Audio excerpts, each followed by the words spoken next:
Ahead of my lavish nuptials to Lucien, heir apparent of the marquisate, I tried on the crimson gold thread consecrated bridal cloak.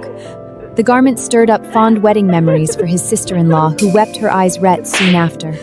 Lucien then had my consecrated bridal cloak and sun hazo crownet changed to rose-colored overnight. The next day, he turned up at my estate with sanctimonious pretensions to persuade me. Celestine, no matter what you wear for the wedding, you will still be the future Margaret.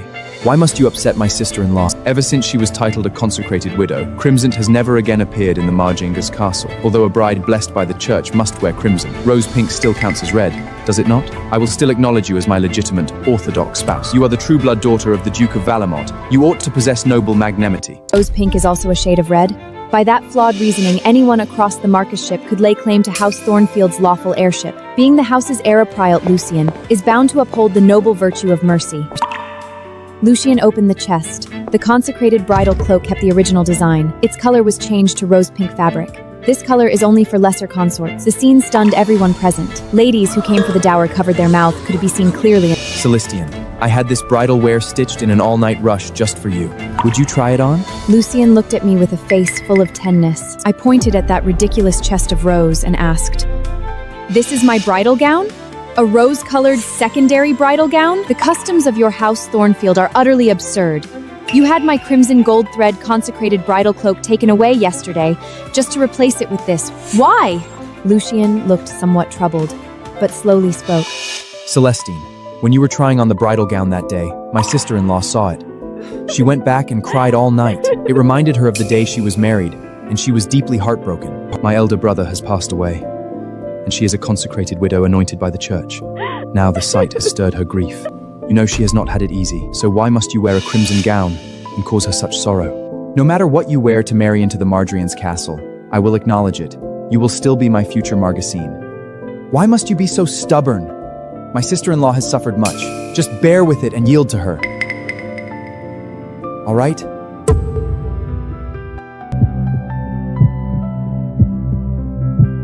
I almost laughed out of sheer anger. Elowen had known the two Thornwood brothers since childhood, back when she married into the Marger's castle. Less than a year after the wedding, Lucien's elder brother died in battle at the edge of the magical beast front. At that time, Elowen threatened to jump off the tower and smash her head against the coffin, set the whole town chattering with scandal. The archbishop and the queen were moved by this and personally titled her a consecrated widow. 2 years had passed, and she had not missed a single social ball in the royal capital, surrounded by admirers like the moon surrounded by stars every single time. One could hear everyone praising her, lauding her chastity and her deep devotion. How is it that she can revel in banquets and balls outside without a care in the world, yet when it comes to my wedding, she suddenly plays the part of one overwhelmed by painful memories? She cannot bear to see crimson? Could it just be because her husband died, all in entire the noble kingdom, must play the widow alongside her? One of the noble ladies cannot stand it anymore, and spoke up for justice. Lord Heir, a noblewoman's vows at the High Chapel are everything. The crimson cloak, the sun halo coronet, that's what makes it real. A true wife isn't some secondary contort who'd marry a real bride in rose. The Lord Heir is marrying a lady of the house, not some shameful mistress. How dare you humiliate Celesta with a rose-colored gown? Exactly. Does a Lonwit know what an Orthic consecrated bridal cloak symbolizes? Having it changed to rose-colored, she must have done it on purpose. Is your lordship taking a wife or taking a secondary consort? Celeste is already suffering such grievances before even entering the castle. What will happen once she marries in? Elendin cannot bear to see red. Why do I find that so hard to believe? At the last royal banquet, wasn't she is the only one allowed to wear it, while others are forbidden? The group of noble ladies voiced their indignation on my behalf. Besides, it was unheard of for a rightful marchioness to be wed in rose-pink bridal wear. I slammed the trunk shut with a resounding crash and looked at Lucien. "Your lordship, please take this bridal gown back. Forgive Celine, but I cannot wear it." Lucien anxiously defended himself. I did not mean to humiliate you, Celestine. My sister-in-law is truly heartbroken. Why must you pierce her heart like this?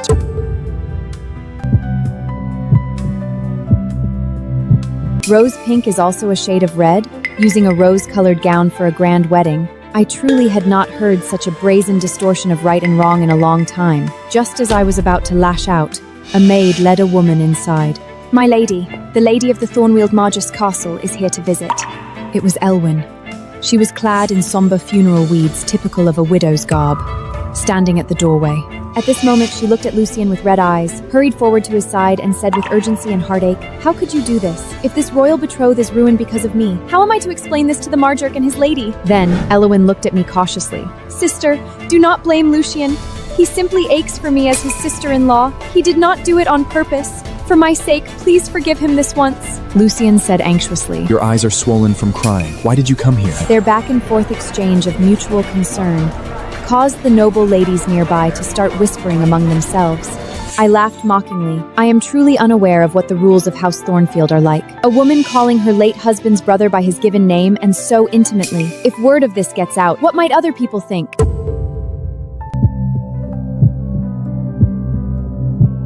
After all, a younger brother aching for his widowed sister-in-law so much that he makes his unwed fiancée wear a rose-colored secondary bridal gown. I have never heard of such a thing. As soon as my words fell, the murmurs among the crowd grew louder. As a widow consecrated by the church, didn't Elowen always claim the past that she wouldn't speak a single word to other men? She calls out to Lucien more intimately than even his own fiancé does. Who would believe they are entirely innocent? No wonder Lucien would wrong Celestine for Elvin's sake. Celestine is truly unlucky to be marrying into such a family. What will become of her in the future? Hearing the gossip, Elowen feels very awkward. "It's not like that." Enough! The surroundings fell silent. Lucien glared at me with ferocious eyes. Celestine, is this your scheme? Let these people humiliate Elowen here just to show your displeasure?